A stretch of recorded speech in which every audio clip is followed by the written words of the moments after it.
Yashika Inabe and welcome back to my channel. Okay, recently nabalita sa ABS, GMA, TV5 and Writers about this Japanese girl na nagpakasal sa AI. We're not here to judge. Ang gusto lang natin pag-usapan dito is paano ba yung yung sistema ng pakikipagrelasyon natin mula noon hanggang ngayon. Ano ba yung pinoproject natin bilang tao bago tayo makakuha ng so-called partner, bago tayo pumasok sa isang relasyon, and so on and so forth. But again, we are not here to judge. Pag-usapan din natin yung mga resources, kung paano ba nakakakuha yung mga tao ng paano ba nakikilala ng ibang tao yung nagiging karelasyon nila. And then again, we're not here to judge. So disclaimer before anything else, ito po ay base sa mga nakausap ko na nabuhay from 60s, 70s, 80s and up to the present. Pag-uusapan lang natin kung ano ba ang sistema na pakikipagrelasyon nila on this period to this period, paano nila nakikilala itong mga taong to, at ano yung mga actions taken, may successful relationship ba. Then wag lang tayong na natin patagalin, pag-usapan na natin. Simulan natin sa 60s, 70s, 80s relationship. When it comes to 60s, 70s, 80s relationship, so base to sa mga old persons na nakilala ko, siya, nagwo-work siya as pinapakilala ng kaibigan, pinapakilala ng kapatid, pinapakilala ng pamilya. Ang panliligaw kasi nung 60s, 70s, and 80s, at least dito sa Pilipinas, is nagsisimula sa panghaharana, servitude. Servitude meaning, ito yung pupuntahin lalaki sa bahay ng babae, and then pagsisilbihan niya yung buong pamilya. At ang relasyon during those periods ay family affair. So, kailangan yung taong to is dapat pabor sa pamilya. Ngayon, ano ba ang projection natin when it comes to having a relationship? So, we all know na nung panahon ng Kastila, parang inimpose sa atin na ang babae dapat nasa bahay lang. So, anong ibig sabihin nun? Dapat marunong ka maglinis, maglaba, magluto, any gawaing bahay, name it. So, dapat marunong ka nun. At nung panahon din na yon, kapag hindi ka marunong ng gawaing bahay, ang mga babae, ibig sabihin nun, hindi ka pinalaki na maayos sa mga magulang nyo. At kung sa nakakala nyo, kayong mga lalaki, ligtas na sa mga ganyang klase na judgment, nagkakamali kayo. Kasi kailangan ang mga lalaki, ikaw is nanggaling sa prominenteng pamilya, dapat at least tapos ka ng doktor, inhinyero, abogasya, may matinukang trabaho. That's the main gist of it. Businessman, negosyante, ganyan. Pero kapag average person ka, at lumaki ka sa probinsya, kailangan ikaw ay marunong magsibak ng kahoy, mag-igib, magsaka. That's how it was projected. At masasabi ko na ito rin yung inspirasyon ng mga teleserye noong mid-80s and 90s na nandiyan yung si mayaman, si mahirap, and so on and so forth. At alam niyo na yun, nang masyado kasi niromanticize yung idea na kapag mahirap ka, ganito ka, pag mayaman ka, ganito ka. Ngayon, ito yung mga bagay na hindi natin alam sa pakikipagrelasyon noong mga panahon na yon. So, dahil nga ang pakikipagrelasyon is a family affair at hindi siya pribado, nandito yung idea na kailangan pag yung sa mga rich or average rich people, kailangan galing siya sa prominenteng pamilya, nagkasundo ng dalawang pamilya, and for these types of people, ito ay more on connections. Palawigin yung mga connection, maging mas kilala pa sa lipunan, ganyan. And as for us na average people, more on close-knit family ties. Para mapalawak lang yung angkan. May naging successful ba sa relationship nito? On some point, meron. On some point, meron ding failed relationship. And on some point din, nakatali tayo dun sa idea na ang marriage is sacred. Hindi pwede maghiwalay ang mag-asawa at hanggat maaari kailangan pag-uusapan ang problema. At ito rin yung era na kailangan nila magsama dahil sa mga bata. Okay? So, ngayon pag-usapan natin yung sa mid-80s, 90s, bago tumungtong ng 2000. Present pa rin yung mga beliefs sa past na 60s and 70s beliefs. But unlike on this era, ito yung parang era na parang at least kahit papano meron ng liberty ang babae na mag-work kahit papano hindi na sila kasing guarded dati na kailangan ng babae na sa bahay lang. On some point may mga na para nakakapag-opisina na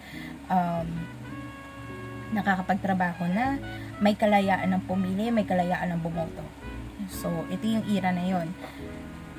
Also, ito din yung era na malaya na tayong pumili ng kung sino mang natin, human interactions and such. Meron ding other ways ng paghanap ng makakasama habang buhay. At dyan papasok si pen pal, si phone pal. Kung inakala nyo na ang phone pal ay ng 90s, meron na siya nung 80s. The difference is that is party line pa siya. Paano nag-work yung party line? So sobrang mahal ng pagkakaroon ng telepono at ang sariling linya. So ang gagawin, isang linya, ilan kayo maghahati, so hati-hati din kayo sa bill. And at the same time, pag party line siya, and dyan yung pag-angat mo na telepono, maririnig nyo yung kausap mo sa kabilang linya, nag-uusap, and dito din sa kabilang tao, narinig sila nag-uusap. Paano siya nag-work is, may phone directory kayo, and then, doon kayo maghanap ng prospect. Yung iba ganun ang ginagawa. Pero for others, siya, yung parang, for others, parang, pag may nakilala silang random person, ganyan, bibigyan ng phone number, ganyan, tapos mag-usap sila, ganyan. Pakilala ng kaibigan, kamag-anak, whatever. Ganun, yun yung ibang sistema, which is na-experience ko rin nung time na nagkaroon ng telepono. Hindi lang naging successful kasi takot ako sa mga ganyan. Penpal naman, ang nakikita ko is that sa pahayagan, may makikita kayong listahan ng pangalan, edad, address. Tapos kung sino yung prospect na tao na gusto niyo kontakin, ayan, susulatan nyo. Then palitan kayo ng sulat, ganyan. Palitan ng pictures. The difference is that uso yung budol. Budol sa itsura kasi marami kasi na takot sila sa rejection. So ang gagawin nila is magpapadala sila ng picture ng somebody else, tapos yun yung ipapadala nila doon sa sinusulatan nila, and vice versa. Ngayon, may mga honest naman na tao, and if you ask me, kung meron naman, on some point, meron naman naging successful na relationship when it comes to having a pen pal or phone pal. Pero yung mga field, I am not sure. Siguro meron din, pero dahil nga uso yung budolan, malamang sa alamang meron.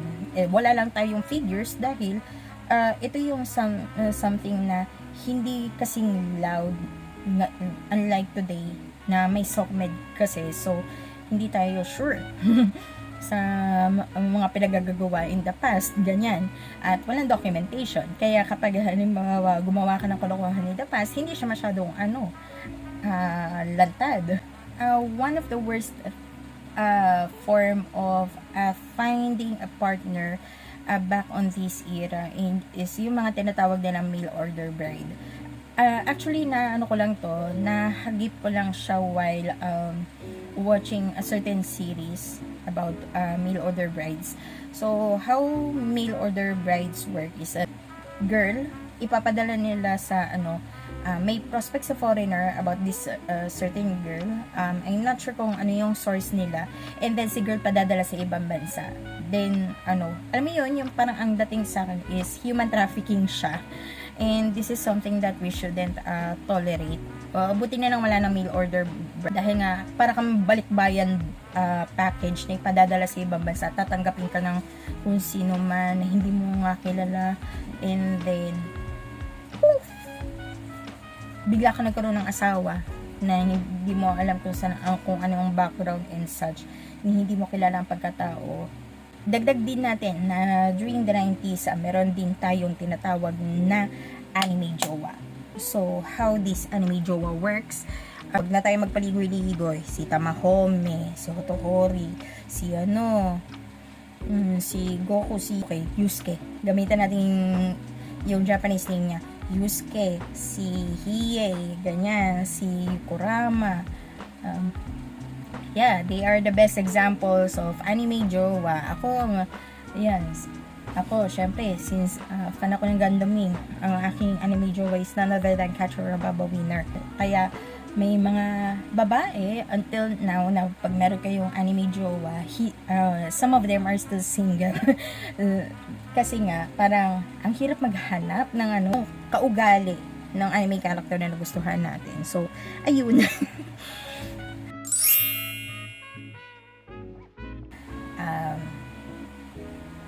Cellphone, internet, SOCMED 2002 2007. Ito yung era kasi na cellphone na internet, chat, at saka yung yung nagsisimula pa lang si Friendster back then. For TextMate, meron kasing program sa iba't ibang network. To be specific, kung kayo ay batang 90s, alam niyo yung NU107, wherein magpapalabas sila ng music video on the top left side of your screen, and then on the right side is a chat box, text messages. So, dito kayo magpapadala ng mga parang Himotalk or something, ganyan. Tapos, kapag merong nakabet sa inyo, kukunin lang yung phone number nyo dyan, and then TextMate happens. Another form is newspapers pa rin. So sa pahayagan, makakakita kayo ng age, sex,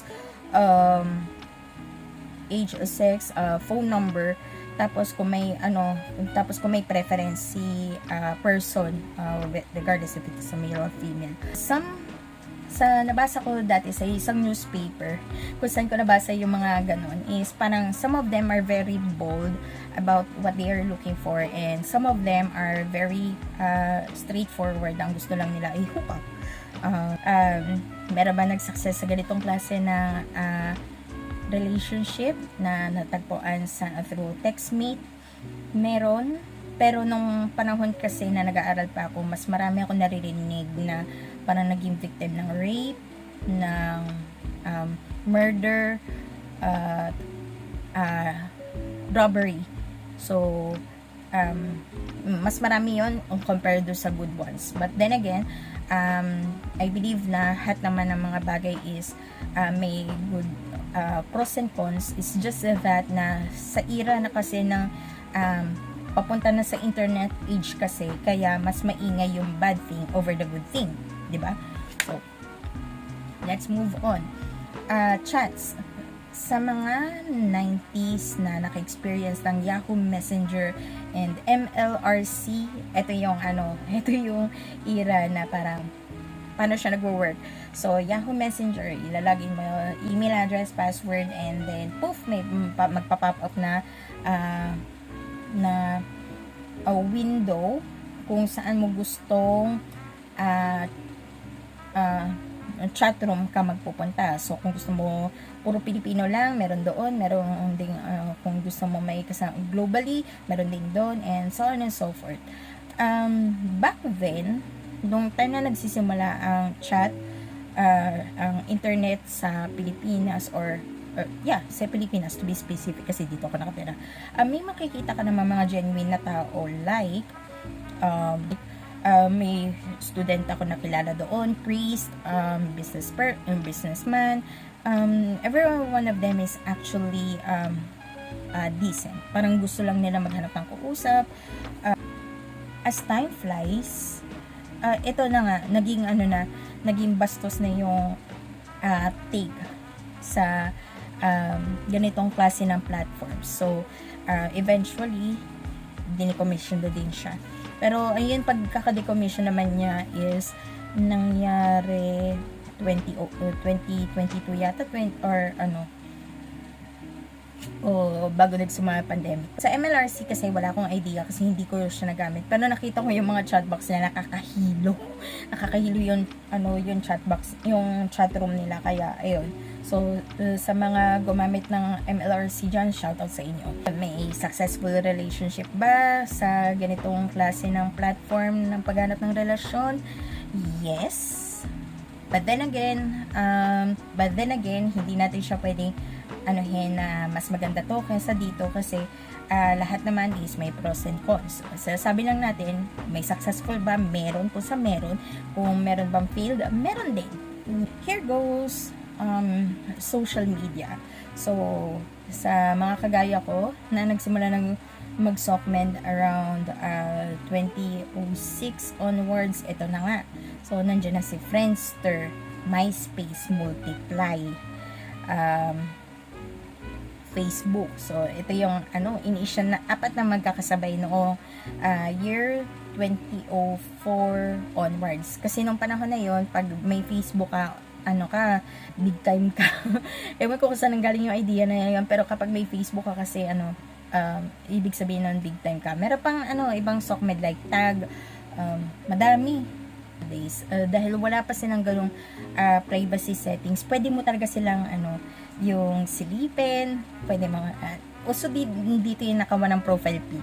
I remember back then na kasagsagan ni FB, tapos meron akong katrabaho, actually pretty girl itong pinag-uusapan natin. Tapos apart from working in BPO, she used to be a dancer din. Now, the thing is, dahil ang ganda at ang astig ng kanyang profile pic, nanakaw siya. Nanakaw yung profile pic niya and it was used to a different Facebook account. Tapos naka-declare doon, Preciosa Kawai. Yun yung yung username ng nagnakaw ng ng profile pic niya. Ito, Socmed din ang ginagamit na instrument ng mga tao to find their better half. So, if you ask me, meron bang naging successful sa ganitong klase ng platform? Yes, meron.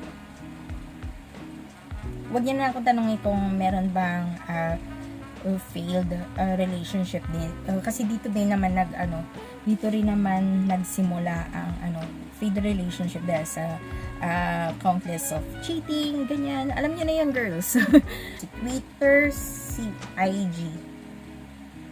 Diba? So, eto ng tatlo yung umusbong noong 2008 onwards. Dito naman kasi nauso naman yung pag-aano ng mga pictures, yung parang kasi pictures, while sa Twitter kasi more on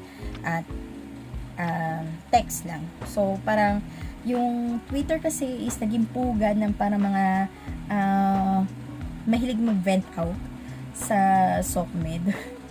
And then, yung yung IG naman, more on para pagpo-post ng mga magagandang bagay, like kung saan ka na masyal, ganyan. So, ito din ang ginamit ng iba para maghanap ng mga partner nila. And here comes messaging app. So, nandito yung time na nabuko, although, under pa rin naman siya ng Facebook, pero, nagkaroon ng sariling app si FB Messenger, nandyan si Viber,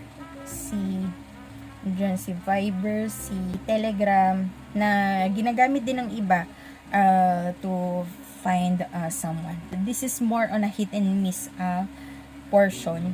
Kasi sa Telegram, ako personally may Telegram ako, pero I'm just using it para mag-transfer ng photos to to my friends and colleagues. But for others, meron kasi silang way na hanapin ng tao through their username, through a different method.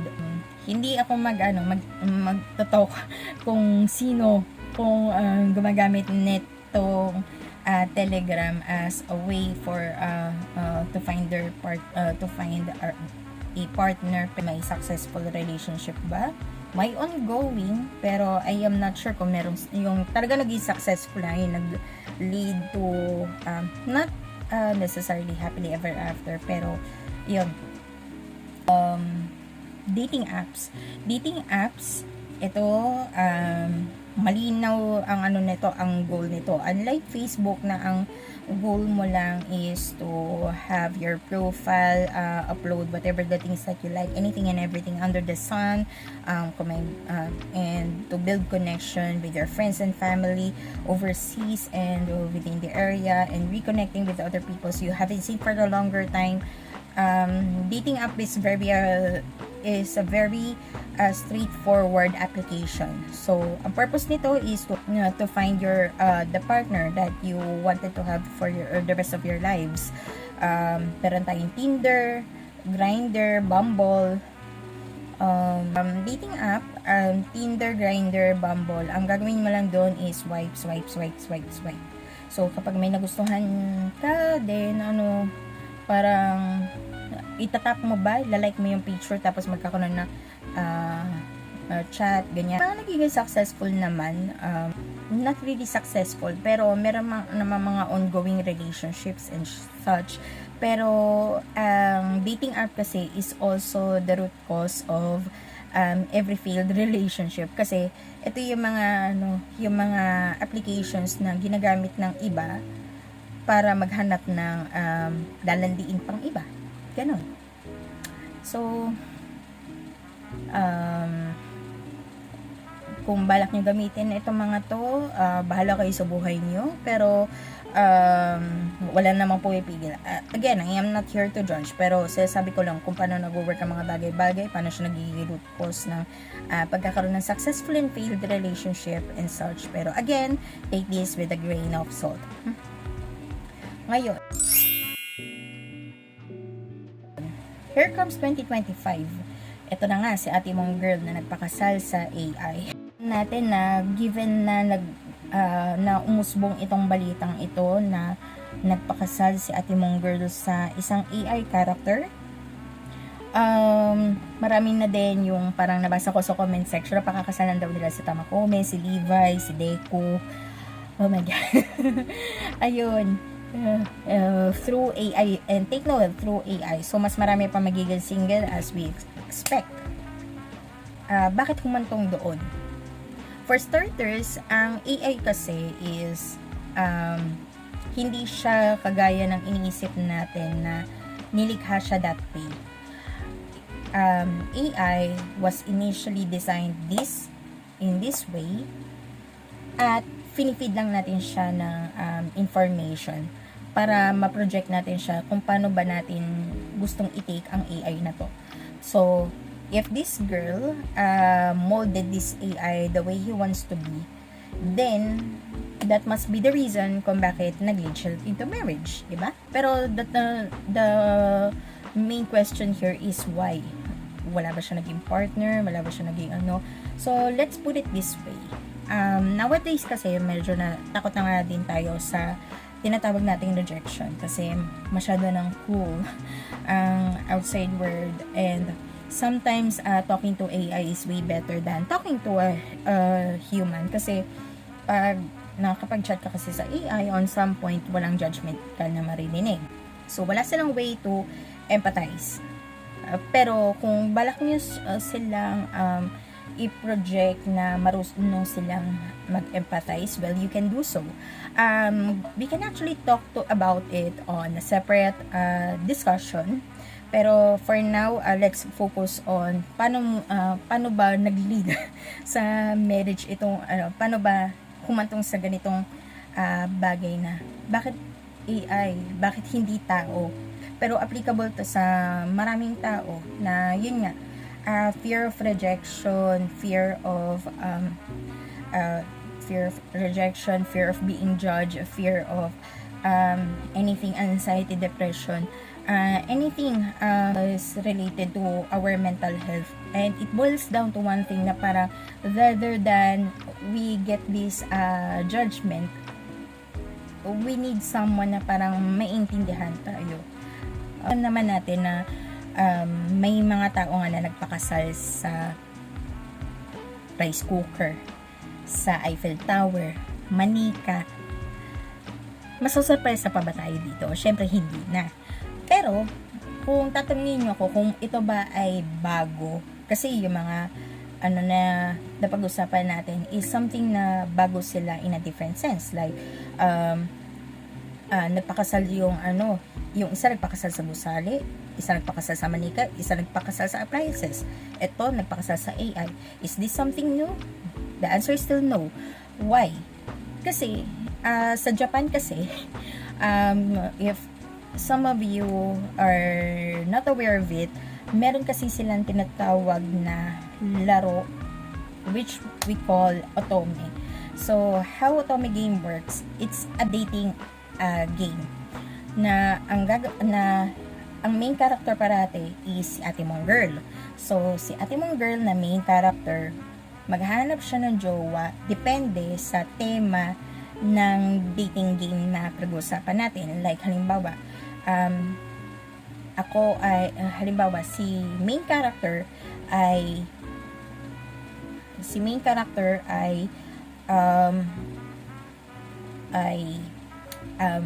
personal assistant ng isang boy group.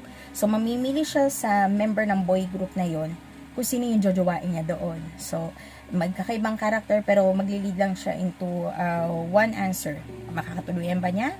Oo, hindi. Yun lang naman yung doon, yung mga tanungan doon. So, yung mga old school na otome game, ang madalas na dyan is kapag natapos mo yung game, depende sa mga sagutan mo, pwede siya mag-lead into good and bad ending. Tapos may best ending pa. So, yung good ending, makakatuluyan mo siya pero hindi siya magle-lead into marriage. Pero yung best ending is magle-lead siya into marriage. Bad ending, ito yung shock. Ganon